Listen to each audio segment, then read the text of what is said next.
Zinch.com. It is a sweet site. It's a great e-business idea. They actually won the e-business portion of the business plan competition last year, and in 9 months they have done some pretty incredible things. It says more than 400 colleges currently recruiting students on Zinch. More than 260,000 high school students have already created Zinch profiles, and all 50 states, more than 106 countries, and over 19,000 high schools are represented by students currently on Zinch. So they're definitely up-and-coming entrepreneurs, and it'll be an awesome opportunity to find out more about Zinch and listen to them and their ideas. Read you a little bit about Brad. He is Zinch's CEO. He loves his job. He loves cereal. And this is his 4th startup with Sid. So, and that's, the cereal part is probably the most important. Yeah, I'd say it's the most important, for sure. All right, and so what kind of cereal? I've actually been into this new cereal called Kashi. Oh yeah. Lean Crunch. Yeah. Good. My roommates have it all the time, man. It's good. Whew.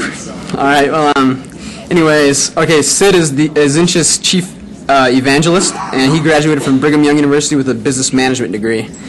And Mick Hagan is the president. He's not with us today. He got ill, huh? He got sick. Got pretty sick.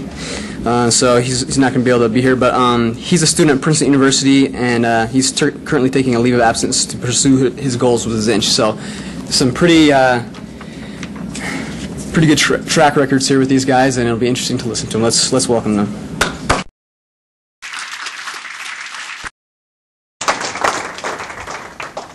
Thanks for having us. Can you guys hear me if I just yell? Because I don't have a mic. Everyone can hear me, right? Okay, cool. Off the podium. Zinch.com, we Sure. kind of mentioned some highlights about us and what we've done. What we really want today to be is more of kind of taking you through the life of Zinch, from the conception of the idea all the way to where we're at today. We're still, we're about 1.5 years old as far as what we've been doing. We've got great traction in the market. We're excited about our place as far as technology goes and what we've been able to do with technology in the marketplace we're in.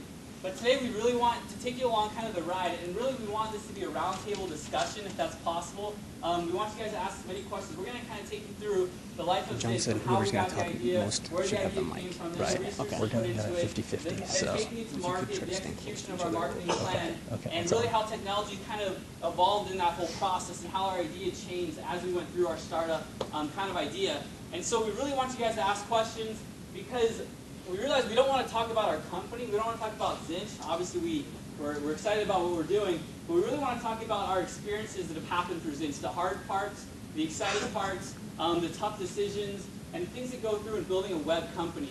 And we really hope that you guys we can kind of spur your thoughts a little bit. I'm sure some of you guys have different ideas for companies that you want to build. That's probably why you're here, how to develop those ideas. So ask whatever questions that you can. With each slide, I think we're going to give out a T-shirt for someone who asks a good question during that slide. We have about 7 or 8 slides, I think. Yep. The T-shirts are hot. They're black. Zinch.com. They go retail on eBay for about $500 right now. So they're great shirts.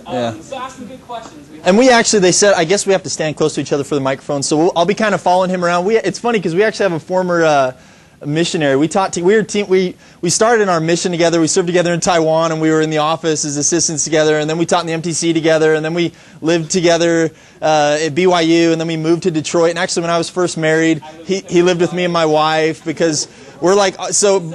But being close isn't because we like that. It's because really the mic thing. They said we have to stay close for the mic. So, but why don't we go ahead and just get into it? What we want to start with is a video to kind of give you the feeling of Zinch. Whoops. Actually, let's go to the web. Okay. To give you kind of the feeling of Zinch, what we are, and kind of comparing ourselves to Which one do you want? The ACT. Just to kind of give you the energy of what we're doing. Do we have volume? We have volume here? Okay. And go.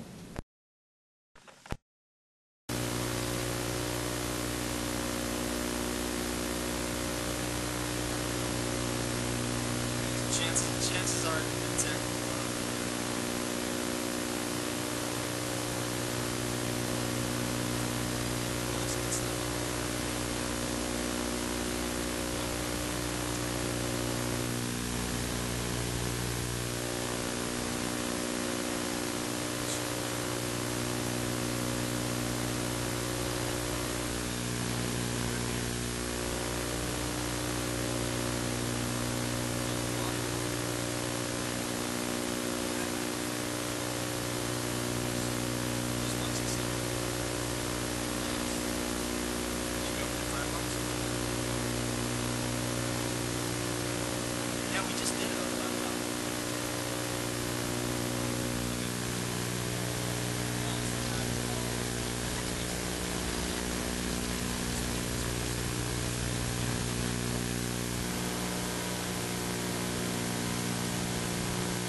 recruiting you. I'm sure a lot of you guys got view books in the mail from different colleges, things like that. So this whole recruiting process, it's actually a fairly big industry, and it's fairly important for colleges to really target the students that they're looking for and trying to get the students to come to their school. On the reverse side, students, it's really hard for them to kind of put themselves out there. Colleges across America, you probably apply to 3 to 7 schools. 3 to 5 is probably the average. And you try to let colleges know who you are. Well, what we're doing is we allow students at a lot earlier age show themselves to colleges. Are we just not doing Yeah, that? I think we're just going to have to forego it because for some reason, it won't work on there. And so really that's what we're doing is we're helping colleges kind of show them, or students show themselves to colleges, and colleges find students in a web application online. And so it kind of allows everyone to kind of see each other a lot easier. So we're going to go right now through, just give you kind of the genesis of the idea, where it all began. But we want to start with a question. How do you find ideas, or how do ideas for businesses, how can they start? If I see something I don't like, then I think about an idea how I could solve that problem. Okay, good. Do any of you have any ideas right now, or have you had in the past few years an idea, not necessarily for a full-blown business, but just an idea? Just by a raise of hands. Okay. Okay. How many of you executed your idea so far? Okay. A couple of you. How many are thinking about how many just need to know sort of the how behind how to execute? I mean, is it a matter of timing, or is it just I don't know how to execute the idea, it's just something up there in my head type of thing? By raise of hands. How many just, this is the wrong time for the idea? Yeah? Okay.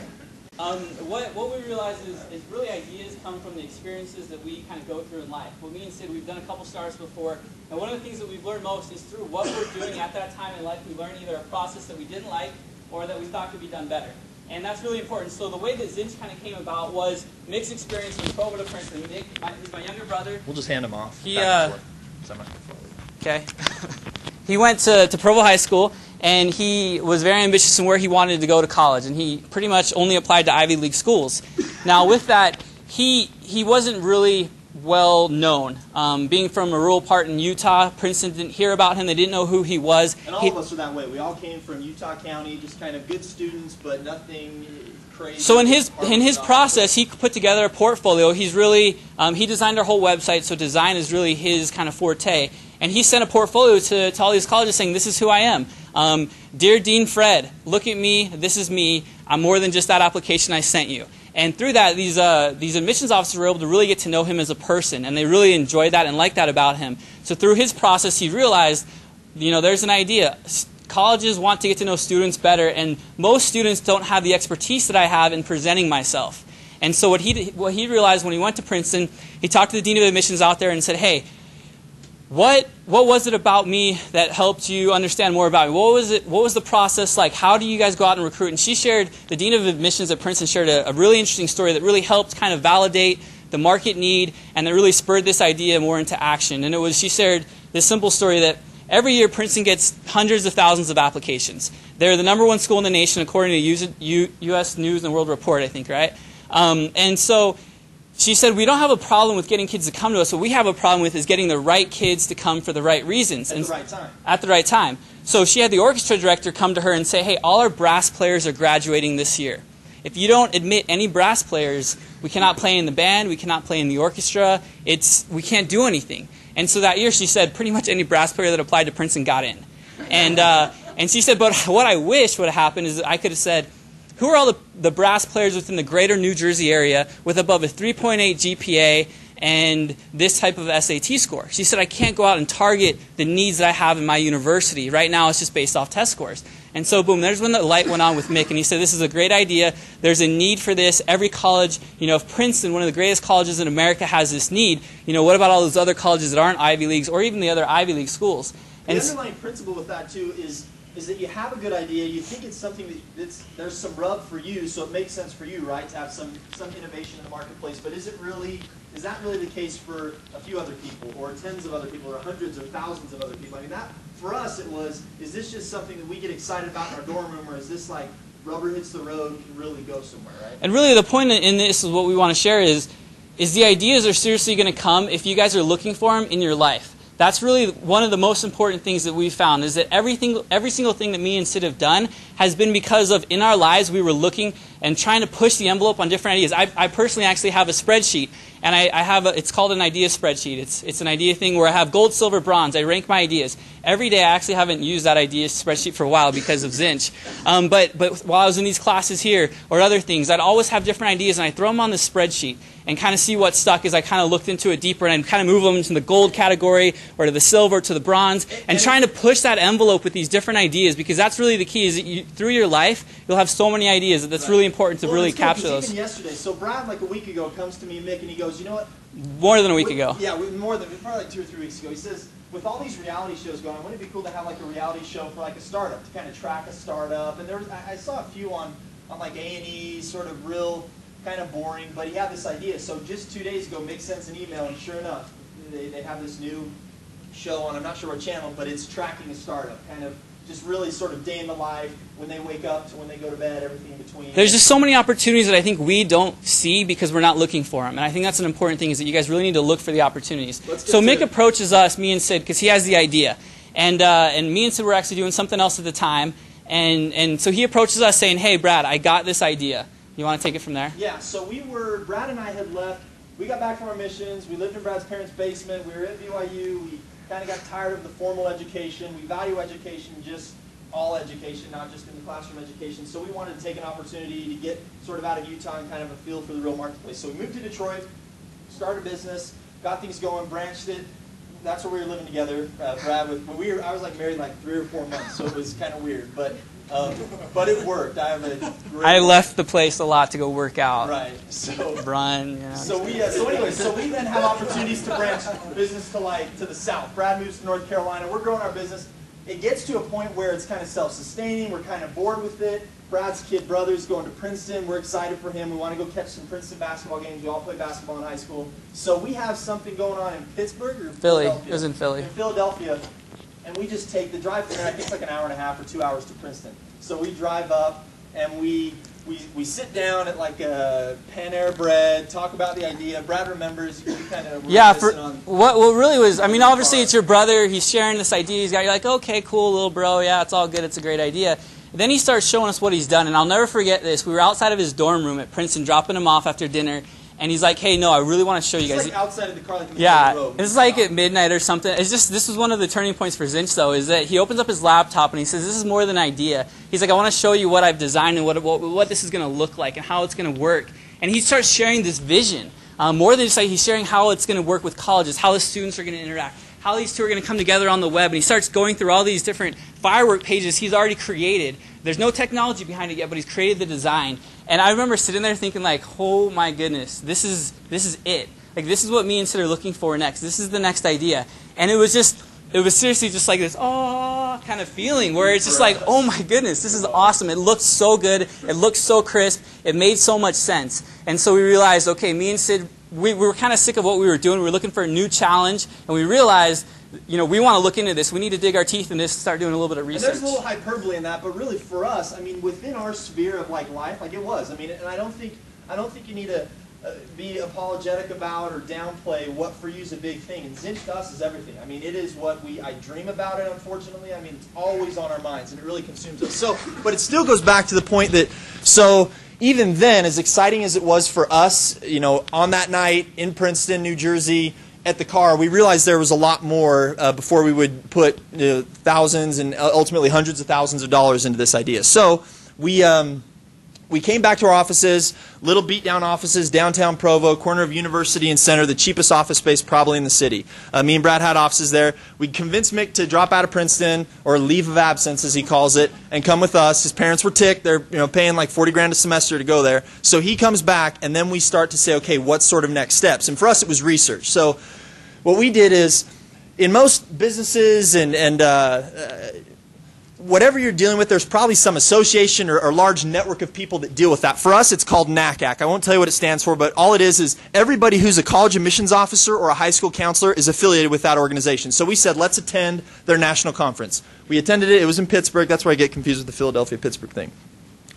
It was in Pittsburgh. We flew out, and our whole point there was we're taking our yellow notepads, pens, and we're just getting our game on, just like as missionaries, for those of you who are RMs, where we're going out and we're meeting everybody, we're attending every class, we're visiting every booth, and we're really not going to be afraid to put our idea out there and get excited about this. It's awkward. We know nothing about college admissions, right? At all. We really don't. We're business-minded, but we have no clue about college admissions except for what Mick has shared with us. So we go to this place where everyone knows everything about college admissions, and we're like, what do we do? And he'll vouch for us how we kind of missionary style. We're like, we just need to just contact people. So we're like contacting people in the halls, and they're like, this is weird. How you doing? I'm Brad. And it's like, it was seriously funny because it was like being a missionary except for Zinch, and we were just trying to learn and to soak, and it was really awkward. I don't know who the first one was because we're bold and aggressive by nature, but seriously, we were a little intimidated. I'm not gonna lie, in this huge place, tons of people. We're just like, who's the first? There goes a counselor. There goes a counselor. Okay, we just need to start telling them that Zinch is the next best thing. We didn't even know really what Zinch was yet. But it was like, yeah, have you guys heard of Zinch? Okay, hey, well, we're with Zinch, and this is what Zinch is going to do. What do you guys think about this? And then all of a sudden it got easier and easier, and it really helped. So what we were doing is we're attending all these classes and talking to everybody, and I mean, it is like, it is replete with examples that kind of validate what we're doing. I mean, there are classes talking about how can we recruit males, because right now more females are applying to college. And then how can we recruit more first-generation students, which are kids whose parents haven't gone to college, right? Or how can we recruit, they even care, a lot of other schools, not BYU for obvious reasons, but when they talk about diversity, they want to recruit for sexuality. So they want to recruit homosexual, transsexual. I mean, basically there's all these specific and varied types of personalities and kids and genders and whatever out there, and demographics and psychographic information on kids, and they want to get to those, but right now they don't have a way to do it. So we're sitting there. Did you want to share a video? No, I was just testing. Okay, cool. So we're sitting there thinking, and all of a sudden it clicks for us where technology for college admissions is going to do exactly what it's done in other fields. And think about it, the way you buy stuff. Who bought something recently on eBay or online in the last 2 months? I mean, probably all of us. I'm online all the time, and half my shopping's online. So we're thinking, just in the same way that for a guy in India selling rip-off Nike T-shirts, I don't know, the way that now the playing field is leveled and he can compete on a global level, so too college admissions, because of Zinch, can compete that way. Where it's no longer, University of Utah just recently had a $2 million endowment or grant to recruit engineers. No longer do they have to spend all this money doing all these visits and attending. They can go to our site and say, I want to recruit every female engineer with above a 3.5 GPA that has above a 25 ACT, coming from southern Nebraska within so many miles of a zip code. That's what they can do with Zinch. So it clicked for us as far as web to the world and then connecting. Go ahead. Let me add to that. And we got to watch time because we don't want to. We always get wordy. We talk way too much. What we realized at this point is, and what people started to realize, is we're talking to counselors in Malaysia or Africa and how they're trying to get their kids recruited by colleges and different things. What people started realizing, what we're doing is there's Web 2.0, but what we created was College Admissions 2.0. And that college admissions was now translating over into the web because they were so used to just traditional marketing, traditional touches with students, with parents, visiting high schools, spending all this money, and they realized that where the web is going. There's been a lot of articles now because of Zinch talking about college admissions and the recruitment, how it's changing towards online and online services. And so now we're getting a lot of competitors, different things that are coming out because that trend is now moving. But it's so important to realize that the technology, you can reach so many more people. And really, that's what college admissions is all about, right? It's about touching more people in a shorter amount of time. Yeah, I'll finish up the slide and you can go to the next one. So we then came back home from Pittsburgh. We're back in our offices and we think, okay, sort of what are the next steps? There was so much information. So we wanted to take sort of that big picture research on a local level. So we went to our high schools, went to local high schools, and just started asking for 20 or 30 kids during lunchtime that if we bought them pizzas, if they'd be willing to check out our site. And we started, and that's what, our beta testing. When we got into that process, we started realizing, okay, sometime here we're going to actually launch our website. And so for us, it was now this question of chicken and the egg, or students or colleges, meaning colleges are coming to the site to recruit by nature, by the fact that there's kids on the site to recruit, and then kids are coming to the site because they're going to actually get recruited by colleges. So for us, it was figuring that out. We came to the conclusion that really kids and their traffic and what they do dictates what the colleges do. I mean, for example, the fact that less males are applying to college is the reason they're talking about how do we recruit more males. So we thought we just have to drive the kids. So we had to come up with enough value to get kids to come to our site, and then shortly thereafter start bringing colleges so we could have this kind of leveraging one off the other. We have some kids, why don't you come to our site to get the kids? And then, hey kids, we have more colleges, and back and forth and back and forth. And we'll now kind of get into that. Yeah, and just let me add to that, just because I think this is a funny story. Okay, I remember being at East High School. We're going to show the demo next. Oh, okay. At East High School, we were doing a presentation with their counselors, and of course we had no colleges on, and it was, so what colleges are recruiting Zinch? And I'm always, it's so funny, because all our salespeople were mad at me because I told them how to answer that question, and it didn't make sense to most people, but it made sense to me, and so I just found a way to convince them. But it was, so what colleges are using Zinch? And I always tell them, that doesn't matter.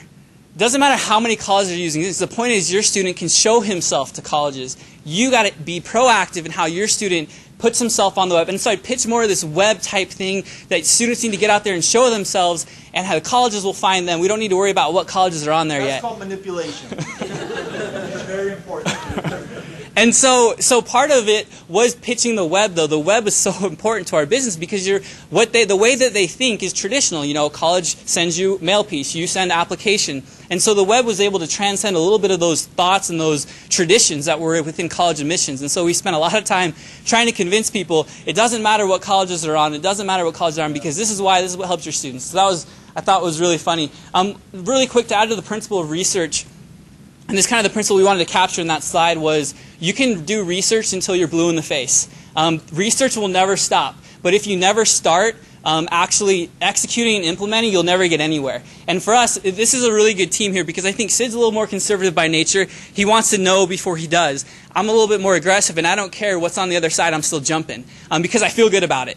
And sometimes that's not the best thing for business, so you got to have a good kind of combination here. But for us, there was a lot of times where Sid kind of wanted more research, and I wanted more push into it. And I think we had a really good balance, but kind of the principle is you can do research all day. And too many entrepreneurs, too many web-based people do too much research, in my opinion. They do too much because they're not actually out there on the streets and seeing what gets dirty and what doesn't. And I think that's an important principle that we need to learn with research. We're going to show you, actually let's skip the demo. Really? Okay, let's show the demo. The demo would be good. Do this though. Watch the demo. Think of just, because there's probably questions where some of you are going, well, what exactly is it? I was going to say, we haven't given out any T-shirts yet. Did you get a T-shirt? Because you're the only ones that's talked. Who's your question here? But what I'm saying is, with the demo, think of just some general questions as far as like about Zinch, just so hopefully you can at least understand exactly what we do, even though the point isn't to school you down on all the ins and outs of our company as much as give you this idea of sort of our idea growing. Who had a question? What's the revenue generator? Colleges? Colleges pay subscriptions. So initially, we'll get into that. Initially, we said, you know, we just want to penetrate, so it's free. But now we've started to charge. So 2 months ago, we started charging, and we have over $150,000 of revenue just in 2 months. Go ahead. You said at first you had a hard time getting colleges signed up. How did you start with that? How do you advertise to colleges to do that? Well, so it was cool because part of that's the genesis of the idea. So it started at Princeton, and you can leverage that the right way. We went to BYU, which we're proud as heck of BYU, and we feel like we stack up against anybody, but being able to push the Princeton thing is nice because you can go into, you know, Stanford, and we did, and say, you know, Princeton, it started at Princeton, and we didn't even have Princeton on board because Princeton didn't want to look like they were favoring us. So, but we could say it started at Princeton, and all of a sudden you get their eyes. Right? But also so the chicken and the egg leverage. that Sid talked about. Once we hit 100,000 students, and that's when we said, now start talking to colleges. And with colleges, then all of a sudden they came on hard because we had 100,000, and we grew 100,000 in this amount of time, so we projected this many more students and this many more months. But it's also how you phrase it. I mean, you can talk to colleges and say, hey, would you be willing to, we're a group of college students that are doing some research on this, would you be willing to get, and you can just start to slowly creep in. I mean, it's not like you're saying, opening the door to Zinch and saying, here I'm at now, it's saying, let's get a little foot, and then a little more, and then a little more, and then pretty soon, before they know it, you know, you're in, type of thing. Yeah, let's get to that in a sec. That's a good question, We'll though. get into that, yeah. Say that T-shirt, say that T-shirt. Okay. That's a good question. We're going to get to it, though. Hold on one sec. We're going to play this video really quick. I was geared up. That was a fastball. Not even probably know. Sorry, you can hate on me let's watch later. the video, though. This is College admissions process? So are we.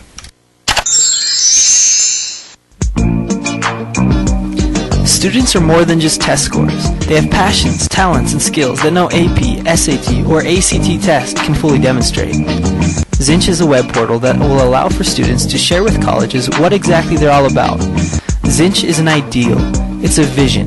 It's to turn the tables of college admissions and to put the control back to where it belongs, with the students. Bottom line, Zinch is a place for students to be discovered.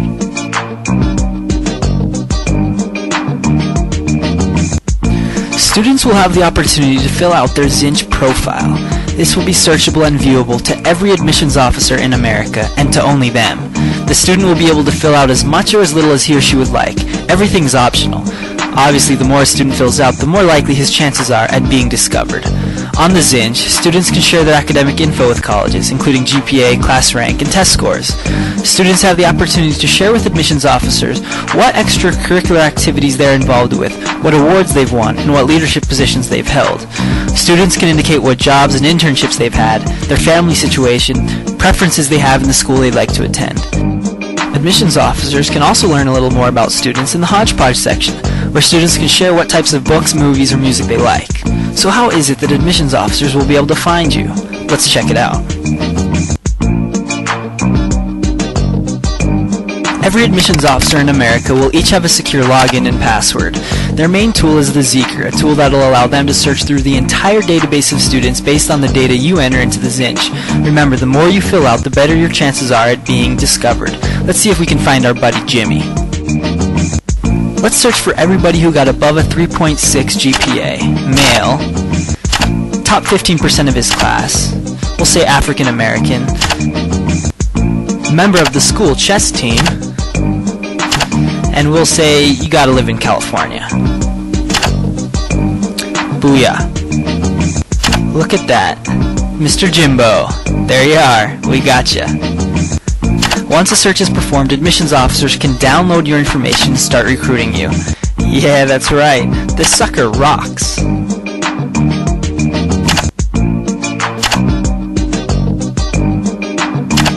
Zinch gives students equal access into the world of higher education, allowing them to showcase their talents and their skills beyond standardized tests and academics. Zinch allows all students, including those from hard-to-reach places, like inner cities, rural areas, and foreign countries, to increase their exposure and maximize their chance of success in the admissions process. Zinch exists to empower each student, allowing everyone to showcase who they really are. They are more than test scores, now they can show it. Let's look at some other features. Another tool on this. Welcome to the shout out the dollar with Zinch shines light.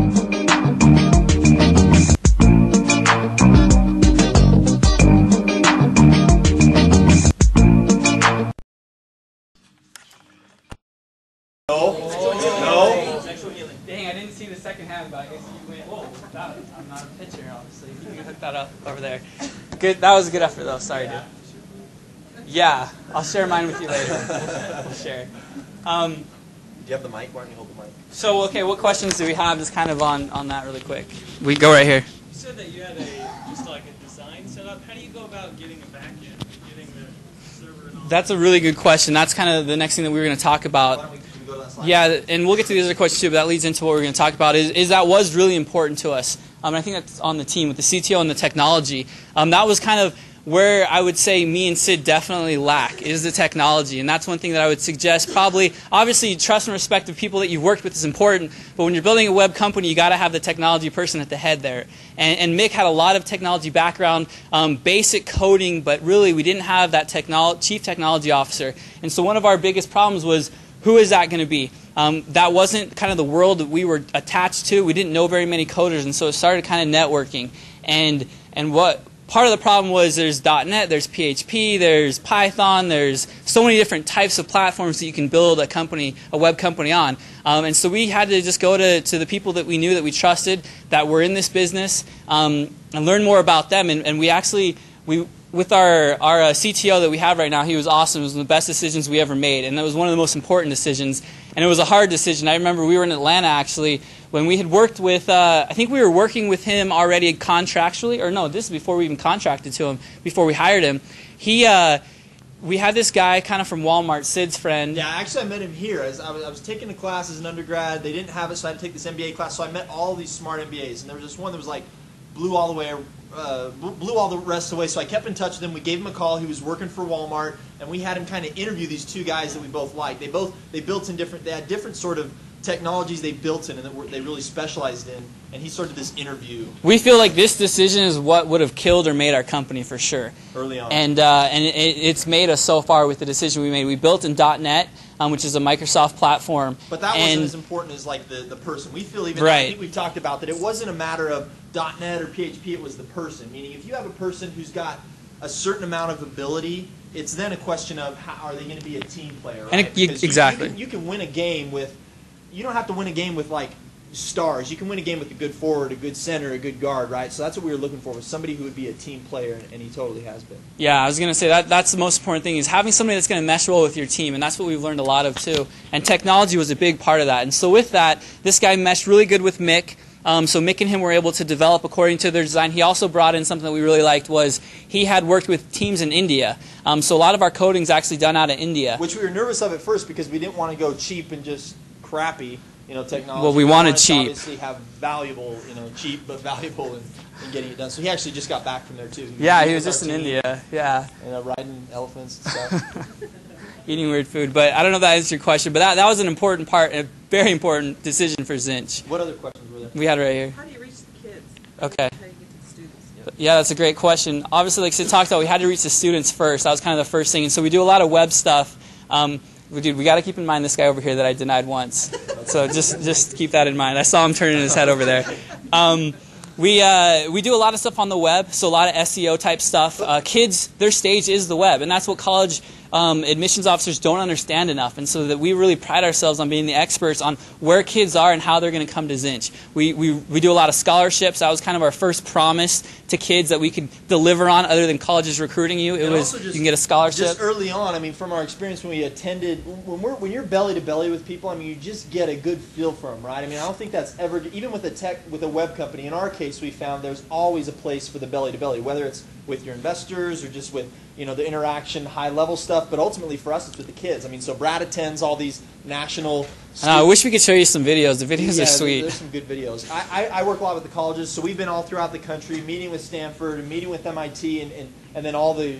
And that's really the difference. That's what me and Sid really brought to the IT kind of tech companies, that we were used to belly type sales and relationships. And so we brought and that's what colleges need to be comfortable with the web. And so that's where with us it was a really good fit, because me and Sid do get out there. Really, our platform or our stage isn't just Utah. We both went to high school here. But we jump on planes to anywhere we need to be for something that's important. And really, we're not afraid of anybody or anything. And that's really important because we are in people's offices all the time.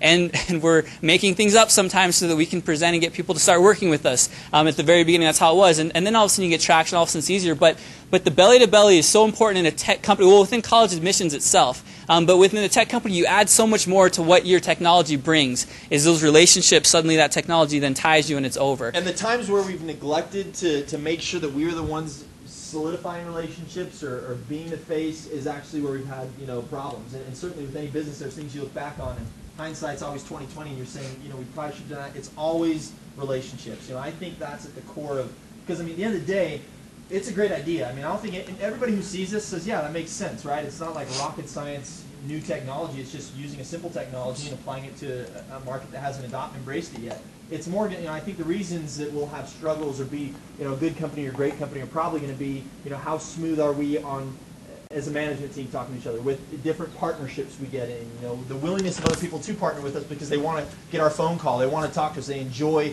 actually working with us. We found so much of business is just enjoying what you do. At the end of the day, you're going to make a paycheck, you're going to go home to your family, but all that time that you're working, do you enjoy it? Do you like the guy next to you? Can you laugh? Does he inspire you? Do you just enjoy kind of the day-to-day? Yeah, so getting kids is obviously an important part of our business. Are you working with high school guidance we do. We work with a lot of guidance counselors. So we're in over 19,000 high schools of the 30,000 out there. And yeah, guidance counselors are key. Now, that's where technology gets a little bit tough because they're not used to web type stuff, and that's where it has been a little bit of a challenge for us in trying to utilize the web to get this, because we have to be scalable. There's 30,000 high schools, there's 100,000 counselors, there's 12 million students. We can't one by one pick up the phone to every high school. That's just not scalable, and so we really are utilizing the web to be able to do that. So you guys expand into grad school applications, law school? There's a lot of natural sort of things that there's a lot of things we will grow to, and some basic things are like transfer students, right? Kids that right now we're as simple as you're a high school student going to college, but ultimately that will be graduate school, even job market, and a lot of other things. We just right now want to lock down the core. Meaning if kids at a young age can come to Zinch to get on and if we can have them at an early age, there's a lot of things we can do. If they can see us as a credible source for helping them in their first sort of professional move, the first time they're kind of moving out of the home for a lot of them and all these things, we feel there's a lot of the technology that we build can be duplicated through all these different fronts, like we talk about even before grad schools, the internships and study abroads that in years 1 and 2 or 3 in college that you try to get. Yeah. And so we've already had companies approach us that want to use our technology on the study abroad or internship type things the way colleges are approaching us. So that's definitely the way that we're building our whole website and technology so it can be duplicated. Obviously, the website is geared towards high school kids, the tone, the feel, and everything. And so we'll have to change that up as we grow. But our focus is kind of centered on college admissions because those other pathways are natural as long as we can dominate what we're in. Let's just go right through here from front to back. Okay. You said you just started charging 2 months ago. He wants a T-shirt, huh? That's why you're looking at me like that. How'd you go from not charging to scowls. charging and get a good reaction? Well, so you have to, you can't just sort of spring it on somebody, right? You have to kind of preface it. So when we talk to people, when we were giving away for free, it was free trials. So if it was like a small school that we knew we would just own on later, it was like 2-month trial, 3-month trial. If it's like a big school, we're like giving them year trials. But we have everybody phased. So like this year, right now we have over 400, like 460 now colleges using us. Almost all of them are up for either renewal or up for the first time to pay this year. So we're in a good position. And they know now. 350 of them. And they know and they're expecting it. So it wasn't just like all of a sudden it's free and then the next day LinkedIn is charging you to have a site. That's actually a really good question. Just because of the idea of our business really it's sensitive within academia. Academia is really sensitive in how you charge, how you're making money off kids, if you're evilly doing that, and things like that. And so it was really sensitive for us, and we knew the timing had to be right. And so we were totally fine with being a little bit maybe later than some people wanted us to be in charging colleges or things like that, because the money to us, the nickels really and pennies that we could have been making on charging colleges right when we started are really night and day compared to the dimes and quarters that we're making now, because it's so much more of a market acceptance now, because we had 400 colleges before we started charging any college, and that was kind of one of the things that we had to hit. 400 colleges, we need 100 brand name schools. So we actually split up the country into Tier 1, Tier 2. We actually, all our brand name schools, any school that you probably know about, we give to for free, and that's only about 293 schools. BYU uses us. They use us for free. That's right. That's right. We're proud of that. So. No, it's a good question. I'm everywhere. So we had an idea. We know what they're already paying. Like colleges have budgets between $50,000 and $150,000 and even $200,000 just to buy names, and that's where you get all the brochures in the mail, and you probably always that's see just that buying in high names school. though. That's not even all the cost recruitment, of mail, cost of recruitment, right. Cost of visits. So we knew what budgets were. We knew what communication. we knew what they paid SAT. So we knew where we could kind of fit in, and we even had people give us. We said, hey, if we just charge you, what would sort of be a kind of roundabout number that made sense for you? So we had an idea. We wanted to undercut that though. So even right now, our range is like a third of what we feel we could pay, because for us it's about penetration. Meaning if we can have a site with a million kids and every college or a significant portion of the colleges in the country on it, with all that have interacting, that's a big thing for us. For us, it was this simple. It was, if we charge a penny, will colleges say no?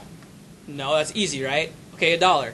Okay, $10. Okay, what's that point where suddenly it's still easy to say yes, but not past the point of no? Enough to make it because all we wanted to do was get in the budget lines. We didn't care if we were making money today. It was budget lines today, make money tomorrow, and that's really been our philosophy. And so, what we charge is just a simple flat subscription fee for a yearly service. It's really a low price point because we're still new. We're only 450 colleges. There's 3,000 out there. And we hope that we're going to hit 1,000 by the end of this year, and all paying. And so there's still a progression. There's phases that we had to go through, progress how we build our students, how we build our colleges, how we charge our colleges. Right here. As far as recruiting, are you going to be tying into like the social networking sites like Facebook? When you say tying in, what do you mean? Well, where you're actually there's of course advertising. But I don't know. I mean, you could technically tie in because can't you use there's different apps out there, right? So we're building apps for Facebook, and then there's Open Social now that Google's doing for all the other online or social networking sites. And that's really important because students are there, right? That's where a lot of students go. MySpace, we have a MySpace page, we have a Facebook page. We do a lot of guerrilla marketing there. A lot more high school kids are on MySpace than Facebook. I'm guessing most of you are on Facebook. And so, yeah, we definitely approach that because that's the web where they're at. I think you had a question. Oh, sorry. Yeah, it just seems like the site that you've set up is very oriented towards the kids, and I think you mentioned that. Is it harder to get colleges when let me answer this. Yeah, so I mean, well, I was thinking MIT. I mean, this is where one thing we've really held tightly to since the beginning is we're building this for kids. And that's kind of the point is, MIT put it this way. He says, look, the web is the kid's stage. He's like, the problem with colleges sometimes is when they try to interpret the web their own way or sort of dictate how it should run. Meaning all these social networking sites, and the reason the kids, I mean, text and are on all these sites and interacting all the time is because it's their stage, it's their platform. So the way we built Zinch, and we're very loud about that to colleges. We say, look, we're inviting you to their stage. We want this site to be even goofy in some ways, to be a place where the kids are comfortable, because that's going to allow them to really comfortably showcase who they are to you. Colleges right now, over 20% of them go to MySpace and Facebook because they're trying to get a feel for the kids. When they're reading applications, they talk about trying to put personality to paper. And that's what Zinch does. I mean, think about it. Facebook, I go to your Facebook site, and like in a matter of seconds, I sort of have a feel for you. I mean, it's that easy, and that's amazing. I mean, that's when you look at that and compare it to reading a resume or something, I mean, it's just night and day. And people have commented that, you know, this generation of teens and youth, they're not going to be filling out paper resumes like we have, and I don't even know if you guys are anymore, but I mean, those days are gone. Like, I mean, he's it's that much older than everyone here. Right. Try to act like I'm a gray hair. But anyway, so if that kind of answers your question, I mean, and what we made the conscious decision from the beginning that our customer was the students. Are they going to pay us? No, but that's our customer. That's who we're serving. And by serving them best, we're going to make money from the colleges. And that's our secondary customer. And that's the nature of the web, is if you can play, at least our demo, if you play into what they want, everybody else will come. I mean, the reason YouTube and Facebook and MySpace are valued at what they are is because people want to go, not because some end consumer not because Coke who's going, it wasn't built for Coke who's going and wants to advertise on these sites. It's built for the people on those sites and the network. You guys talk a little bit about how you got the initial startup capital and the problems you ran into with investors. I know that you guys had, I know some people who work with you guys, and I know you've had some issues, but just that's kind of something everybody faces when they start is investors, organizations, business, and the problem that you're facing. Yeah, no, so initially, no, that's a good question. We raised a round of funding from investors. And, before that, it was us. Yeah, so we put in 160 grand of our own money, me, Brad, and Mick. Not friends, family, not loans, like our own cash. And our first 4 employees each put in 25 grand. And that was really important to us. So anybody we're going to, it's not like, can we have your money? It's like, I have my own dimes here. Every dollar you're putting in, I probably put in more money than you, and I'm younger. So if you'd like time value of money, I've got more in this game, right? So it's not like begging for anybody's money. But then when we did raise money, it was great. We actually, a lot of the people that we raised money from have been, even to this day, a huge help to us, and we have total respect for them. There was an opportunity for us, the nature of our business, there was just a good time to, okay, cool. There was a good opportunity to buy back that equity. So we actually, Brad and I have other businesses and other associations, so we were able to call actually some friends, some lenders that are local here, and we said, hey, if we gave you an opportunity to come in on Zinch, would you do it? And they said, yeah. And so we talked to our investors, said, hey, if we gave you a nice return on your money in this short amount of time, would you be down? And they said, yeah. So it was just a good opportunity for us to simply reverse some dilution, meaning we could buy back some of our company and kind of move forward. For like us, what would you want us of? Is everybody's checks going to cash? I mean, it's all money. It's not just is the money green. Is it smart money? What is it tied to? If it's not bringing some sort of value, unless it depends on where you are. I mean, it's all a matter of what you can leverage. I mean, the fact that we had our own money and gave us a certain amount of leverage. If it would have been 5 years ago for Brad and I, we would have had a lot less money, and we probably would have gotten the leverage. We're believers of bootstrapping, though. We're believers of bootstrapping as long as you can. The reason we raised money was really there's a couple reasons, but we won business plan competitions. There was a lot of hype around us, and we said, hey, if we're going to take in money, we might as well just take it now. It's not a huge need right now, but let's do it. And so it was more of an opportunity presenting itself. Now, what we learned from that experience was probably communication with investors is really important. Like we said, trust and respect for our team. We talked about the team. When you get an investor on your side, they're part of your team. And that's really important. Really how you're dealing with these people, how you're working with them, that's so important. Everything else we've done has been bootstrapped. This is the first time we took in money. Kind of had our own learning curve. Yeah, I think so. But we're full supporters of bootstrap, and especially with a web company, there's no reason you shouldn't be able to. Your overhead costs should be so small. I love J-Dog's story. I mean, if you can, I would say sell something. I mean, life's too short not to live lean and just kind of go. Well, If you especially believe it, this young, I mean, well, I it just shows feel like, belief in yourself. Yeah. If it's selling your car or if it's putting your own money in, it's the Yep. same idea. It shows that you believe in your company. For that next time when you need to raise money, it's, hey, we're here, we've done it, we're willing to sacrifice. Look at our ghetto offices, we're Yeah. ready to go. We're not pros by any means, though. I mean, I don't. You can probably go online and find some blogs that'll just tell you the ins and outs all over. I mean, the simple thing is, yeah, our preference is bootstrapping. Our preference is skin in the game. It's because if you're not willing to sell your car, it's like, is it really worth it, or is it? And I know there's that balance, but hey, if it's really an idea that's going to take off, then you're willing to sell everything, you know. And obviously, there's, you know, for us, it's like Brad's single. I've got 2 kids, and so there's a little bit of like difference in what you're considering, what you're willing to sell off. I mean, I'm not going to mortgage my house, you know, type of thing. But anyway, so I think it's where are you in life? Where do you stand? What connections do you already have? What ability do you have to sell? And okay, we got 2 minutes left. If that makes sense. 2-minute drill. What are the questions? How do you secure the students' private information? That's a good question. That's really the biggest question. The biggest question we had with counselors, because that's their biggest worry, is how do you secure this information? And wait, what exactly do you mean? Because there's a lot of ways to answer that question. We do, obviously, we have secure servers, we have privacy, different parts that are CTO builds that I don't know how to talk about and know how to get in. It's just total lockdown. I mean, yeah, nobody can access kids' information but colleges. It's not public. That's the biggest thing. And that's where the biggest kind of perception difference is that they look at us like a Facebook. Oh, anyone can just look up a student and you can find it. You can kind of see their whole profile. Well, no, it is a profile, but it's not a public profile. It's not social networking. It's a private profile that you're allowing access from colleges openly. And then anyone else you want to share, we actually have a personal web address you can share. How do you verify their scores, GPA? We don't, and that was one of our worries at first. How do we verify all this academic information? The kids are just going to lie. I actually had a friend that lied on his BYU application and got in. So they lie already, and that's what colleges said to us. They said, we're going to have to verify with transcripts and things like that. What we're looking for is not trying to get all the information today. We're looking for getting to know the kids, and if they lie to us when we get their application, well, then they're not going to come here. And so just they said, make sure you mention that we're still going to look at their other stuff. So it wasn't a big deal at all. Back row, actually, is who I was pointing at. Yeah. Do you have success, like numbers, how many people have been recruited and gone to school? We're only 9 months into it, so we already have people who've made connections, but we haven't gone a full year. This year will be our first time where we can actually start to sort of have some historical data where we can say, hey, X% of kids recruited on Zinch, but that's coming. But we've got tons of stories that people are sharing. Okay, I think this is like the end all here. Is there any last important questions? Because the bell's ringing and we got a couple T-shirts left. No questions? Nope. Well, we got Justin over here. Okay, give him a T-shirt anyway. Cool. T-shirt anyway.